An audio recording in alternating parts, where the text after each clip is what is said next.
60 రోజుల్లో మీతో ఇంగ్లీష్ అద్భుతంగా మాట్లాడిస్తాం. వెంటనే కాల్ చేసి జాయిన్ అవ్వండి.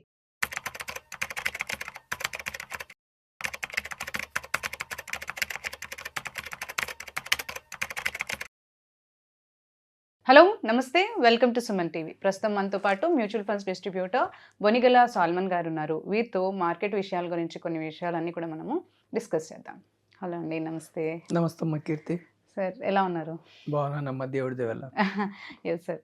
సో లాస్ట్ టైం మనం మార్కెట్ గురించి మీరు చాలా డిస్కస్ చేశారు యాక్చువల్లీ. దాని తర్వాత అంటే కామన్గా అందరికీ వచ్చే డౌట్గా నేను కూడా రిప్రజెంట్ చేస్తున్నాను. ఏంటి అంటే అందరూ కూడా ఏంటంటే స్టాక్ మార్కెట్లో ఇన్వెస్ట్ చేసినప్పుడు చాలామంది అంటే కొన్ని ల్యాక్స్ మెంబర్స్, కొన్ని క్రోర్స్ మెంబర్స్ లాభపడేది కొంతమంది అయితే నష్టపోతూ ఉంటారు చాలా ఎక్కువ పర్సంటేజ్. అయినా కానీ మీరు మార్కెట్స్లో ఇన్వెస్ట్ చేస్తేనే బెటర్ అని ఎందుకు అంటున్నారు అసలు? చూడండి అమ్మ కీర్తి గారు, ఇప్పుడు మనకి డేటా ఏం చెప్తుందంటే నష్టపోతున్న వారు ట్రేడింగ్ చేస్తున్నవారు, స్పెక్యులేషన్ చేస్తున్నవారు. ఓకే, అంటే 100 మంది ట్రేడింగ్ చేస్తే అంటే స్పెక్యులేషన్ చేస్తే 92 మంది నష్టపోతున్నారని సెబీ డేటా. సెబీ అంటే securities exchange board of India. మనం ఏం చెప్తున్నామంటే కామన్ మ్యాన్ ధనవంతుడు అవ్వాలంటే క్యాపిటల్ మార్కెట్స్ అనేది ఒక ఆయుధం, ఫైనాన్షియల్ మార్కెట్స్ అనేది ఒక ఆయుధం. ఎందుకు ఆయుధం అంటే ఇప్పుడు మీరు చూడండి, మీ చుట్టాలు ఎవరైనా ఉన్నారు, బంధువులు మంచి బిజినెస్ చేస్తున్నారు, వాళ్ళు మీరు వాళ్ళ బిజినెస్లో పార్ట్నర్షిప్ అడిగితే వాళ్ళు ఇవ్వచ్చు, మీకు ఇవ్వకపోవచ్చు. కరెక్ట్, అవును. అదే క్యాపిటల్ మార్కెట్స్లో మన భారతదేశంలోనే టాప్ మోస్ట్ ధనవంతులు నడిపే వ్యాపారాల్లో పబ్లిక్ కంపెనీస్లో ఒక కామన్ మ్యాన్ అందులో వ్యాపార భాగస్వామ్యం అవ్వచ్చు. టాప్ మోస్ట్ కంపెనీస్ అదానీ గారు కానీ, అంబానీ గారు కానీ, టాటా గారు కానీ, అజీం ప్రేమ్జీ కానీ, ఎవరైనా భారతదేశంలో దుర్భేద్యమైన అత్యంత ధనవంతులు నడిపే కంపెనీస్లో కామన్ మ్యాన్ అందులో పార్టిసిపేట్ అవ్వచ్చు. అవకాశం మనకి క్యాపిటల్ మార్కెట్స్ ఇస్తున్నాయి. అయితే 100కు 92 మంది నష్టపోతుంది ఎక్కడంటే ట్రేడింగ్లో, ఫ్యూచర్ అండ్ ఆప్షన్స్, ఇంట్రాడే. అందుకే మనం ప్రజల్ని ఎడ్యుకేట్ చేస్తున్నామంటే ట్రేడింగ్ వద్దు. ట్రేడింగ్లో రిటైల్ ఇన్వెస్టర్స్, ఇండివిజువల్ ఇన్వెస్టర్స్ మనలాంటి వాళ్ళు డబ్బులు అన్నీ పోతున్నాయి. ట్రేడింగ్ ఫర్ ఇన్స్టిట్యూషన్ కంపెనీస్ కోసం, వాళ్ళు వాళ్ళ నష్టాలు తగ్గించుకోవడం కోసం, హెడ్జింగ్ కోసం వాడతారు. ట్రేడింగ్ వద్దు.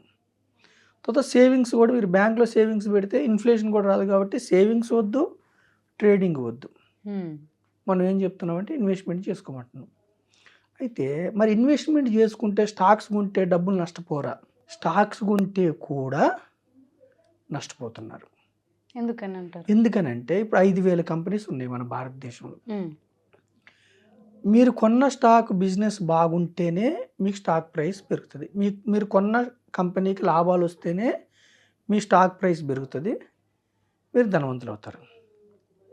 అంటే చాలా మంది అడ్వైస్ తీసుకొని బెస్ట్ స్టాక్స్, బెస్ట్ ప్లేసెస్ అని పెడుతుంటారు కదా. యాక్చువల్గా స్టాక్స్ కొనే వాళ్ళు చేయకూడని పని ఏమిటంటే యూట్యూబ్లు చూసి కొంతమంది సలహాలు చెప్తూ ఉంటారు. ఓకే, నాకు F&Oలో ఇంత డబ్బు వచ్చింది అని చూపిస్తూ వాళ్ళ ఇన్ఫ్లుయెన్స్తో మీరు ట్రేడింగ్ చేయొద్దు. అలాగే టిప్స్ ద్వారా మీరు చేయొద్దు. టిప్స్ ద్వారా స్టాక్స్లో ఇన్వెస్ట్ చేయొద్దు. మీకు మీరు జ్ఞానం పెంచుకొని, ఎవరైతే కంపెనీస్లో ఓనర్షిప్ తీసుకోవాలనుకున్నారో మీకు మీరు జ్ఞానం పెంచుకొని చేసుకుంటే మంచిది.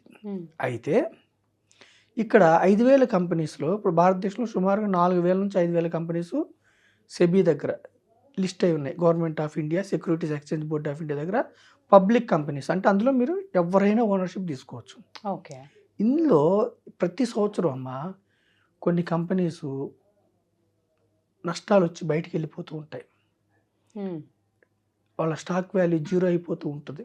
లేదంటే కొన్ని కంపెనీస్ ఒక 10 సంవత్సరాలు కూడా షేర్ వాల్యూ పెరగకుండా ఉంటుంది, డెడ్ ఇన్వెస్ట్మెంట్ అవుతుంది. సో మనం ఇక్కడ చెప్పేది ఏమిటంటే మీ ద్వారా ప్రజలకి ఎడ్యుకేషన్ ఏమిస్తున్నామంటే సెన్సెక్స్ 79లో స్టార్ట్ అయింది. సెన్సెక్స్ ఈరోజు 2025, అంటే సుమారుగా 46 సంవత్సరాలు. ఎన్ని ఒడిదుడుకులు ఎదురైనా సెన్సెక్స్లో ఇన్వెస్ట్ చేసిన వాళ్ళకి 12 నుంచి 15% కాంపౌండెడ్ రిటర్న్స్ వచ్చినాయి. ఎన్ని ఒడిదుడుకులైనా ఓకే. అంటే వీళ్ళు షార్ట్ టర్మ్ పెట్టారా? లాంగ్ టర్మ్ 46 ఇయర్స్లో సెన్సెక్స్ 100 రూపాయలు, ఈరోజు 82,000. ఎవరైతే ₹1,00,000 పెట్టారో 46 ఏళ్ల క్రితం, ఈరోజు 8,20,00,000. అంటే స్టాక్ రిటర్న్స్ వేరు, మార్కెట్ రిటర్న్స్ వేరు. ఓకే. స్టాక్ రిటర్న్ అంటే మీరు ఒక కంపెనీ స్టాక్ కొనుక్కుంటారు, ఆ కంపెనీకి నెట్ ప్రాఫిట్స్ బాగుంటే మీ స్టాక్ పెరుగుతుంది, ఆ కంపెనీస్కి నెట్ ప్రాఫిట్స్ లేకపోతే మీ స్టాక్ తగ్గుతుంది, లేదా రిటర్న్ రాకుండా డెడ్ ఇన్వెస్ట్మెంట్ అవుతుంది. ఓకే. ఇక్కడ మీకు నష్టాలు వచ్చే అవకాశాలు, స్టాక్ కొనుక్కుంటే అయితే మిక్కిలి ధనవంతులు అవుతారు, మీరు కొన్న స్టాక్ ఫ్లరిష్ అయితే. మీరు కొన్న కంపెనీ ఫ్లరిష్ కాకపోతే మీ డబ్బు 10 ఏళ్ళు కూడా పెరగకుండా ఉండొచ్చు, 15 ఏళ్ళు కూడా పెరగకుండా ఉండొచ్చు, కొన్ని జీరో కూడా అవ్వచ్చు, మైనస్లో కూడా ఉంటే డెడ్ ఇన్వెస్ట్మెంట్ అవ్వచ్చు. అప్పుడు మీకు ఎఫ్డిఏ బెటర్.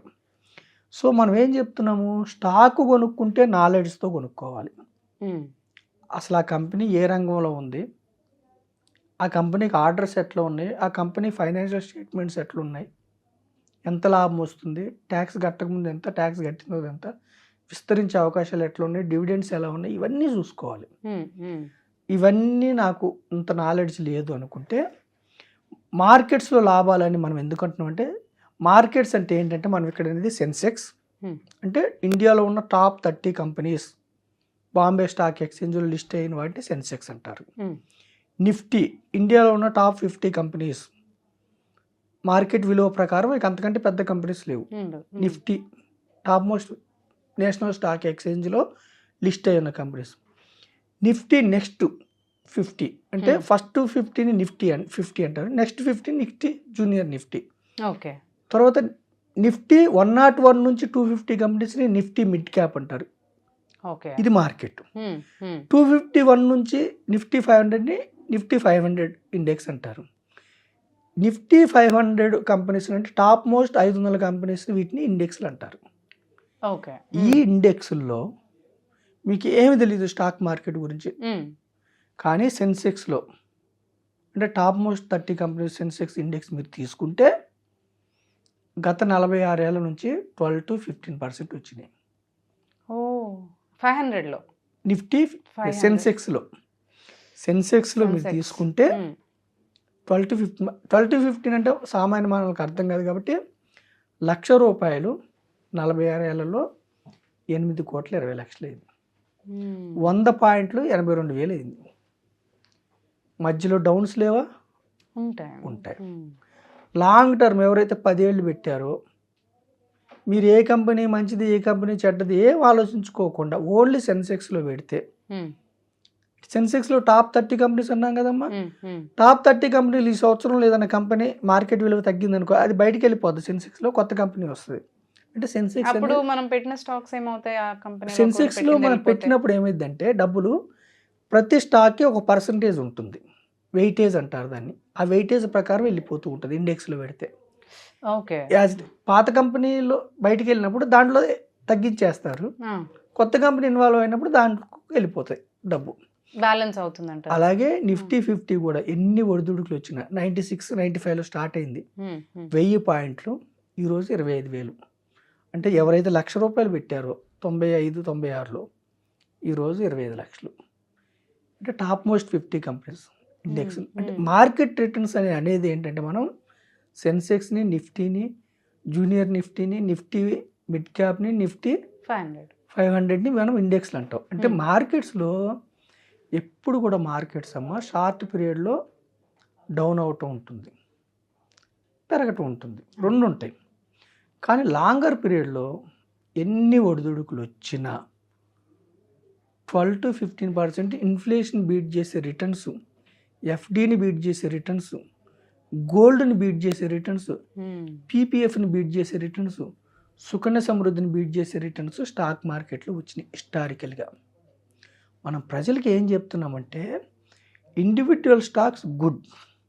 ఎప్పుడు మీరు జ్ఞానంతో, నాలెడ్జ్తో ఆ కంపెనీలో ఏదైనా ఫ్రాడ్ అయిందా మీరు ప్రేమ పెంచుకోకుండా అమ్మేసుకోవాలి.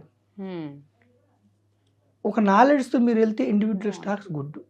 ఇండివిజువల్ స్టాక్స్లో మీరు అన్నట్టుగా ఎంతోమంది, కొంతమంది లక్షలు పోగొట్టుకునే వాళ్ళు ఉన్నారు, కొంతమంది కోట్లు పోగొట్టుకుని ఉన్నారు. ట్రేడింగ్లో అయితే చాలా 92% పీపుల్ పోగొట్టుకుంటున్నారని సెబీ ఇస్తుంది డేటా. ట్రేడింగ్ అసలు వద్దు. అంటే మోస్ట్ ఆఫ్ ది మెంబర్స్ ట్రేడింగే చేస్తున్నారంటారా? ట్రేడింగ్ షార్ట్ మనీ, క్విక్ మజా వస్తుంది వాళ్ళకి, అందుకని ట్రేడింగ్ ఎందుకు చేస్తారంటే, ట్రేడింగ్ అంటే ఏంటి, దానికి స్టాక్స్ కొనటం కాదు, కాంట్రాక్ట్స్ అవి. అందుకని ట్రేడింగ్ వద్దంటున్నాం మనం. మనం చెప్పే మాటలు రుచించకపోవచ్చు కానీ వద్దంటున్నాం. మనం ఏం చెప్తున్నాం అంటే మార్కెట్ రిటర్న్స్ ఎన్ని ఒడిదుడుకులు వచ్చినా కానీ మీరు గూగుల్లో కొట్టి చూడండి, Sensex returns since Inception, start అయినప్పుడు సెన్సెక్స్ రిటర్న్స్ ఎంత, Nifty returns since Inception, Nifty 150, Nifty 500 returns కొట్టండి. అంటే ఎక్కువ ఆశ లేదు, ఎఫ్డి కంటే డబల్ వస్తే చాలు లాంగ్ రన్లో. వీటిలో మనం చెప్పిన ఇంతకుముందు ఫైనాన్షియల్ ఇన్స్ట్రుమెంట్స్ అన్నిటికంటే బాగా వస్తే చాలు అనుకుంటే మార్కెట్ రిటర్న్స్ 10 to 12, 13% హాయిగా మార్కెట్స్లో వస్తున్నాయి. మార్కెట్స్ అంటే ఏం లేదమ్మా, ఎకానమీకి సూచిక. మన ఎకానమీ ఈ సంవత్సరం డల్ అయిందంటే మార్కెట్స్ డల్ అవుతాయి, మన ఎకానమీ ముందుకెళ్తుందంటే మార్కెట్స్ ముందుకెళ్తాయి. అంటే మీరు ఒక విధంగా దేశం ముందుకెళ్తుంటే మీరు ముందుకెళ్తారు మార్కెట్స్లో పెడితే. సింగిల్ కంపెనీ అంటే అది ఎకానమీ కాదు, ఆ ఒక్క కంపెనీయే. ఇండెక్స్లో పెడితే మీరు ఎకానమీలో పెట్టినట్టు. ఎకానమీ ముందుకెళ్తే, దేశం ముందుకెళ్తే, జీడిపి ముందుకెళ్తే మీరు ముందుకెళ్తారు. సో నేను ప్రజలను ఏం కోరుకుంటే, market returns is different from stock returns. Stock రిటర్న్స్లో మీరు అయితే కోటీశ్వర్లు అవ్వచ్చు, లేకపోతే డెడ్ ఇన్వెస్ట్మెంట్ అయ్యి ఏం రాకపోవచ్చు. కానీ ఇండెక్స్ రిటర్న్స్లో దీర్ఘకాలంలో అంటే more than 7 years, more than 10 years ఉంటే, మోర్ దాన్ 10 years ఉంటే సెన్సెక్స్ నిఫ్టీలో నెగిటివ్ రిటర్న్స్ లేవు, పైగా 10 to 12% ఉన్నాయి. అయితే మనం ఏంటంటే పాస్ట్ రిటర్న్స్ చూపించి ఫ్యూచర్ కూడా ఎలా వస్తుందని అఫీషియల్గా చెప్పకూడదు. కానీ మీరు ప్రజలు అర్థం చేసుకోవాల్సింది ఏమిటంటే, మన దేశం 4th largest economy in the world. Next 30 to 50 yearsలో first largest economy in the world అవుతాం, ఫస్ట్ లార్జెస్ట్ ఎకానమీ అవుతాం. చైనా, అమెరికాని కూడా బీట్ చేస్తాం. సో ఇప్పుడు మన చుట్టూ మన బంధువులందరూ ధనవంతులు ఉండి మనం పేదరికంలో ఉండకూడదు కదా. కరెక్ట్, అవునా కదా. నా అన్నయ్య ధనవంతుడు, నా అక్క నేను పేదరికం. అట్లా నా దేశం ధనవంతమైన దేశం అయినప్పుడు నేను పేదరికంలో ఎందుకు ఉండాలి? సో మార్కెట్లోకి రమ్మంటున్నాం. మార్కెట్ అనుకుని ట్రేడింగ్ చేయొద్దు, మార్కెట్ అనుకుని ఏదో చిన్న స్టాక్స్ కొనుక్కొని నష్టపోద్దు. లాంగ్ టర్మ్ కి మంచి నాలెడ్జ్ తో past and present knowledge Nifty 150, mid cap 150, Nifty 5 ఈ విధంగా చూసుకొని, మీకు అయినా డౌట్ ఉంటే ఒక ఫైనాన్షియల్ డిస్ట్రిబ్యూటర్, ఫైనాన్షియల్ అడ్వైజర్ సంప్రదించి మన ఎకానమీలో డబ్బు సంపాదించుకోమని నేను సుమన్ టీవీ ద్వారా ప్రజలకు కోరుకుంటున్నాను. Exactly sir. అంటే అదే మనకి బేసిక్గా అందరికీ ఉండే డౌటే చక్కగా క్లియర్ చేశారు. Thanks for sharing the information. Thank you అమ్మ కీర్తి.